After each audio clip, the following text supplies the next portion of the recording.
Alrighty, yo, what is going on, everybody? It's your boy, Mr. DDG94, back with another reaction video today for the React to. These 6 trade deadline deals led to an NBA championship. Without further ado, let's get right into them.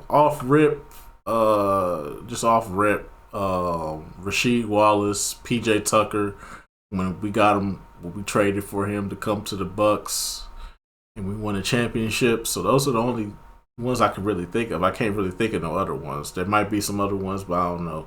Or I forgot. But anyway, so without further ado, let's get right into it. If you're a fan of basketball, besides March Madness or the NBA playoffs, the trade deadline is the most exciting time of year. It's the time of year when some teams realize they need to move in a different direction and blow it up. Other teams might realize they need to make a big trade to make a deep playoff push. We saw this with the Lakers at the 2023 deadline, when they traded away Westbrook to revamp their roster. You gotta use Westbrook as an example, though. However, very few times do we see a trade deadline deal lead to a championship. And that's the topic of this video. How's it going, folks? My name's Andy, and here are 6 different times a team acquired a player at the trade deadline who became a major piece in helping them win the title. Oh yeah, Marc Gasol. Forgot about Marc Gasol. When the Milwaukee Bucks won the championship in 2021, it was kind of surprising, honestly. In the previous 2 years, they couldn't get over the hump, and then this time they faced stiff competition, getting pushed to 7 games by the Brooklyn Nets. Heck, if Durant's feet were just a tad bit smaller, the Nets would have beaten them. Then in the finals, they surprisingly won 4 straight games after going down 2-0. However, what separated this Bucks team from the previous iterations was the addition of PJ Tucker. At the 2021 trade deadline, in a move that flew under the radar, the Bucks made a quiet deal with the Houston Rockets to acquire Tucker. At the time, Tucker was getting older. He was nearly 36 years old, his three-point shot was regressing, and his last few years on the Rockets were uneventful. People wondered, did he still have anything left in the tank? Turns out, he sure as hell did. Despite not playing much when he first arrived, Tucker averaged nearly 30 minutes a game in the playoffs, the 4th most minutes on this entire team. He was in the starting lineup for 19 of their 23 playoff games. Most importantly, he became their best individual defender, holding opponents to just 43.3% from the field, the lowest mark on this team out of anyone who defends at least 5 shots a game. It's even more impressive when you look at the kind of players he had to guard: Jimmy Butler, Kevin Durant, Devin Booker. You can't ask any more than that from a role player who got here just a few months before the playoffs began. And we didn't resign him like fucking idiots. Aside from his defensive prowess, it was Tucker's toughness that added a much-needed boost to this team. The Bucks, in the previous years, were seen as being kinda soft. While they were a great defensive team, they didn't have that rugged, brutish mentality that make other teams fear them. He added a new dimension to the Bucks' defense, especially at the wings, which was their weakest area on defense. A ton of wing players in the past went off against them. From Kawhi to Jimmy Buckets, they struggled defending bigger wing players, and Tucker immediately fixed that. Don't let the box score fool you. Even though he only averaged 4 points a game on 30 minutes a game, he was crucial in their run to the championship. Unfortunately, Tucker left after this season, and ever since then, the Bucks have been missing that toughness on the wings. They still haven't found his replacement. Number 5, Aaron Gordon. In this case, the Nuggets did not win the championship immediately after getting Gordon. Yeah, I was about to say, what you mean by Aaron Gordon? But when they did, the results were extraordinary. I can't think of a better player to complement Nikola Jokic. In the 2021 trade deadline, the Orlando Magic blew up their team, trading away their entire core to 3 different teams. Back in Orlando, he was a high-usage player who had the ball a lot in his hands. The Magic asked him to do way too much. They tried to make Gordon their primary playmaker. They wanted to turn him into a prototypical wing player, who took a lot of jumpers, a lot of fadeaways, basically more than what he was capable of.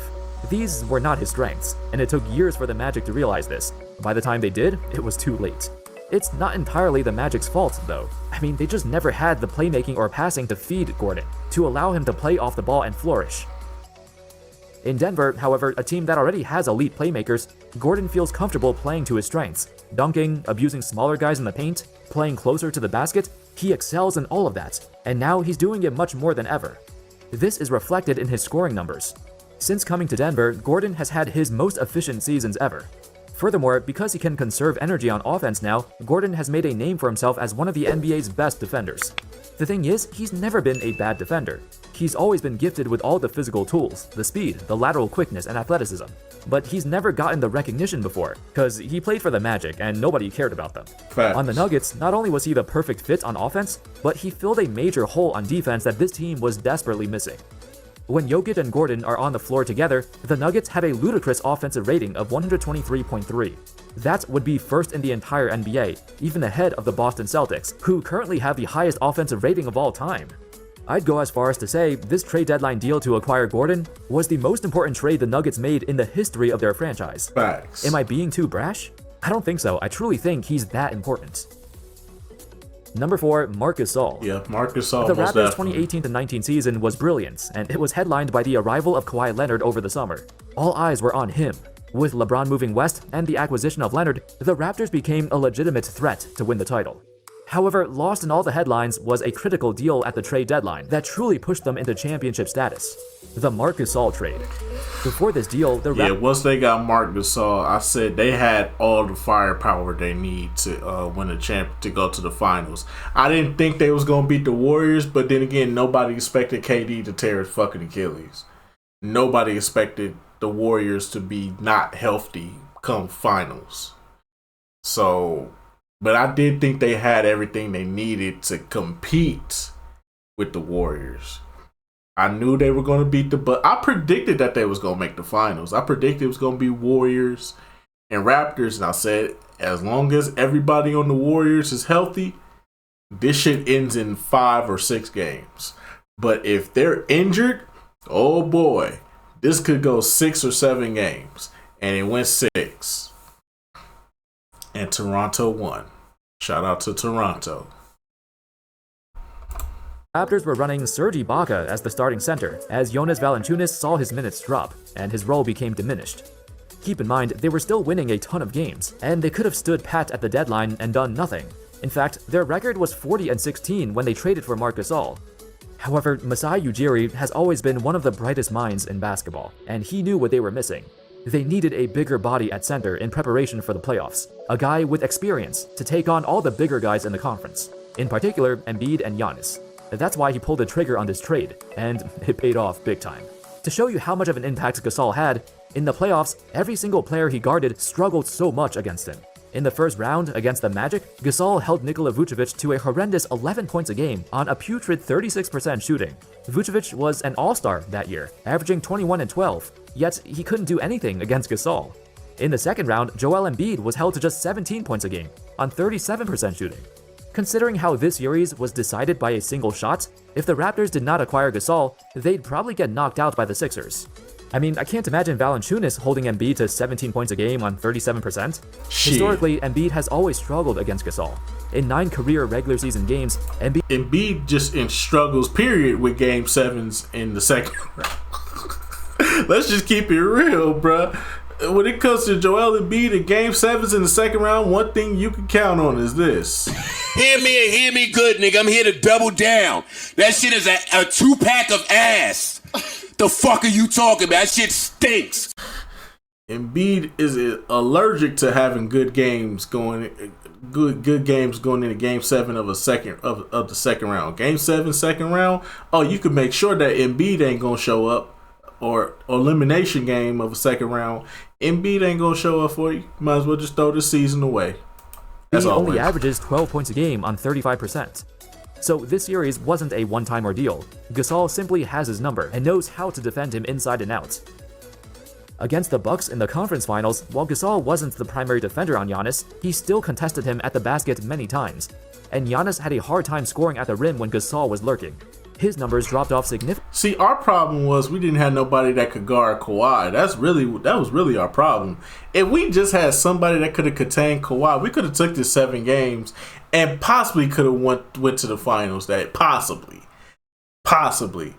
I still say we lose this series, but I think if we had the right guy to guard Kawhi, I think we could have came out of this series. Kinda, sorta, maybe. Like 25% sure. We had like a 25% chance of beating the Raptors, but that 25% is better than 0. I will say that. Significantly compared to the regular season. Perhaps it was Gasol's leadership and communication on defense that allowed the Raptors to play such great team defense throughout the entire playoffs. And offensively, he wasn't asked to do a whole lot, but those passing skills never go away. You know, I have mixed emotions about the Raptors winning the title. On one hand, it was great to see this franchise win their first ever title, but also sad, cause Kawhi left after 1 season. Which makes me wonder what could have been. What if he had stayed? Could they have won back-to-back? Or even three-peated? Considering Kawhi's history with injuries, probably not, but it's still something to think about. Number 3, Rasheed Wallace. It's hard to say a single trade was the tipping point in turning the Pistons into a contender. It was a culmination of various decisions that built this team, a team that reached 6 consecutive Eastern Conference Finals, 2 finals appearances, and 1 championship. At the 2004 trade deadline, the Pistons were ready to make a push for the title. Their weakest position by far was at power forward, so they shopped around a little bit to try and find a player who could fit into their system and culture. That's when Rasheed Wallace came into the picture. Well, there you see it, Rasheed Wallace is off the bench and about to check in the Motor City. That's what I miss about UPN, dog. RIP to UPN, man. This is what I miss about UPN, dog. They used to let you watch the local games, bro. So like when the Bucks was playing, UPN had you covered. If you lived in Detroit, UPN had you covered. If you lived in Chicago, you had SGN. You had WNG or WNS. Y'all know what I'm talking about. That one Chicago on. Y'all had that shit. I got people that live out in Illinois. Trust me, y'all got that shit. If you lived in Indiana, UPN got you. If you lived in fucking Cleveland, UPN got you, bro. That's what I miss about UPN. That's why UPN is the GOAT, bro. Y'all didn't live through this shit. Y'all don't know about UPN like I know about UPN. When's the last time Rasheed Wallace had a standing ovation from 20,000 people? We gotta love this, yeah. He was a seasoned veteran. He made the playoffs in 7 consecutive years with the Portland Trailblazers. His toughness, his persona, his ability to stretch the floor as a power forward made him a very enticing piece. When he arrived, Sheed fit into this team seamlessly and filled in the void at a crucial position. While most of the great power forwards in the NBA were in the West, just by having Rasheed Wallace provided the Pistons a way to deal with those guys. Even if he wasn't the same player he was back in Portland, very few power forwards in the NBA came close to both his scoring prowess and his defensive instincts. Plus, when Ben Wallace needed a breather, Sheed could rotate and guard centers in a pinch.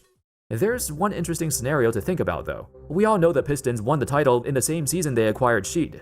But before the season even started, they also had the number 2 pick of the 2003 NBA draft. A draft that would go down to be one of the greatest of all time. Stupid decision. The Pistons were very clear with their intentions to draft a big man, so they took Darko Milicic, a bust. Hold on, go back for me real quick. Could you go back for me real quick, Playboy? I don't care what nobody say. Y'all can sit up, Detroit fans, y'all can sit up all day and say, well, we would have never got anywhere with Melo because we probably would have never got Rasheed Wallace if we had picked up Melo. Well, it's not even the fact that you wouldn't even picked up Melo. You still had Chris Bosh. You still had Dwayne Wade. You had Chris Kaman on the board. You could have picked any of these 4 guys right here, and you still would have probably still won the championship that year. Chris Bosh and Chris Kaman alone would have fulfilled more to death would have fulfilled more on your team than fucking Darko Milicic could ever. Y'all still gotta live with the fact that you didn't take Melo. Y'all gotta live with the fact that you didn't take none of these stars right here. You had D Wade, Carmelo Anthony, Chris Bosh, Chris Kaman. You have 4 solid players that could have made an impact on your team.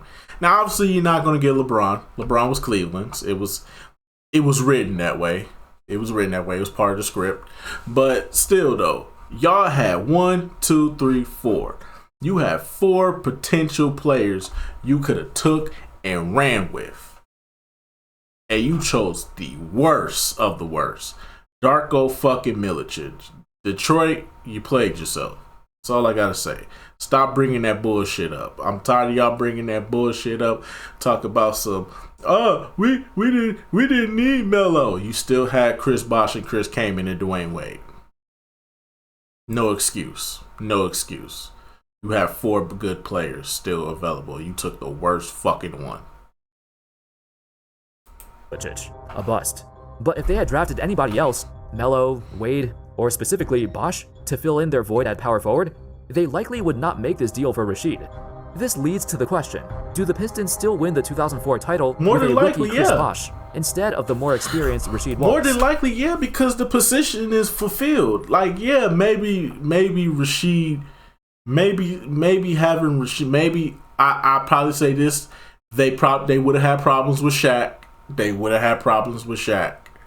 So, but I'm pretty sure with the way how Ben Wallace was playing, I think Ben Wallace could have handled it alone, and then you could have had one of them young bucks come up in there and help out. Because if you really think about it, who else did they have? Who else did the Lakers have? The Lakers were fucking injured throughout that series, bro. I think Gary Payton was done. Gary Payton was done.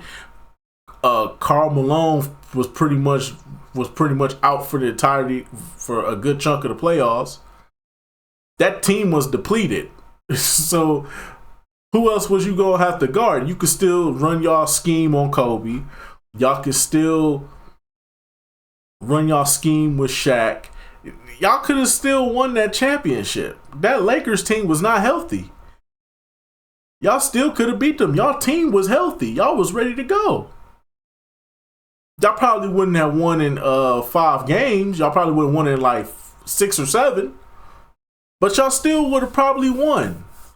There's still a high probability y'all would have won that series. Without Rasheed Wallace. Y'all team was still good.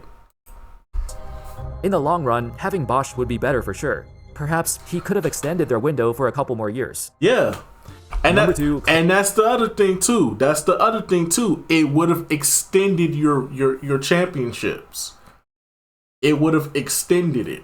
Because what happens now is now you got a superstar. So when y'all started making them dumb decisions, let Ben Wallace go to fucking Chicago.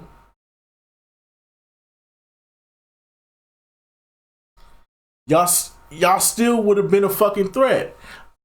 I still say the Miami Heat beat y'all 06. I think the Heat still beat y'all 06. But 07, when y'all face them Cavaliers, and you don't have Ben Wallace, but you got a fucking stud that's ready to go, that can battle with LeBron, that can go toe to toe with LeBron, and you got a young stud, whether that had been Dwayne Wade. Well, if Dwayne Wade goes to the Pistons, then the Miami Heat is dog shit. But if y'all would have had somebody like a Dwayne Wade or a Carmelo Anthony or even a Chris Bosh, that would have extended y'all championship window. And that possibly means that Ben Wallace doesn't leave. But y'all let him go.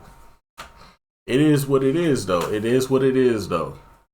I'm gonna let y'all have that. I'm gonna let y'all sit on that one. Detroit Pistons fans who keep trying to say, "Oh, we never needed Melo. We never needed him." No, you needed a superstar. You needed a superstar to carry that franchise on going forward. Y'all was thinking about that one year you won a championship. You weren't thinking about the other years. The year you would have faced the Spurs, you would have had somebody that would have been a problem for the fucking Spurs. By your third year, you probably would have still lost to Miami, but y'all would have been it would have been a fucking dogfight. That year y'all faced LeBron in 07, y'all would have swept LeBron and them Cavaliers in 07. Y'all would have did them worse than the Spurs did. 08, yeah, y'all not beating that Celtics team. 08, y'all not beating that Celtics team. But y'all still would have been in the running, though, from 09, 010, you know what I'm saying? I say 010. 2010, y'all still would have been in the running in the East. That's why we keep telling y'all that was a dumb decision. That's why we keep telling y'all about the Darko Milicic shit. I know y'all don't want to hear it, but that's the truth. Don't get mad at us. For what we see, we saw a dynasty in y'all. Y'all don't see that dynasty though, because y'all just want to defend that one weak ass championship. Clyde Drexler. The year before the Rockets made this trade deadline deal for Clyde Drexler, they already won the championship, defeating the Knicks in a hard-fought 7-game series.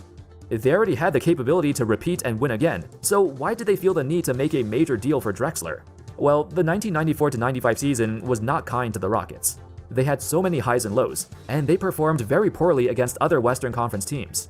In the regular season, they didn't win a single game against the Seattle Supersonics, going 0-4. They also went 1-3 against San Antonio. These two teams were their biggest rivals in the West. Naturally, this made the Rockets front office concerned.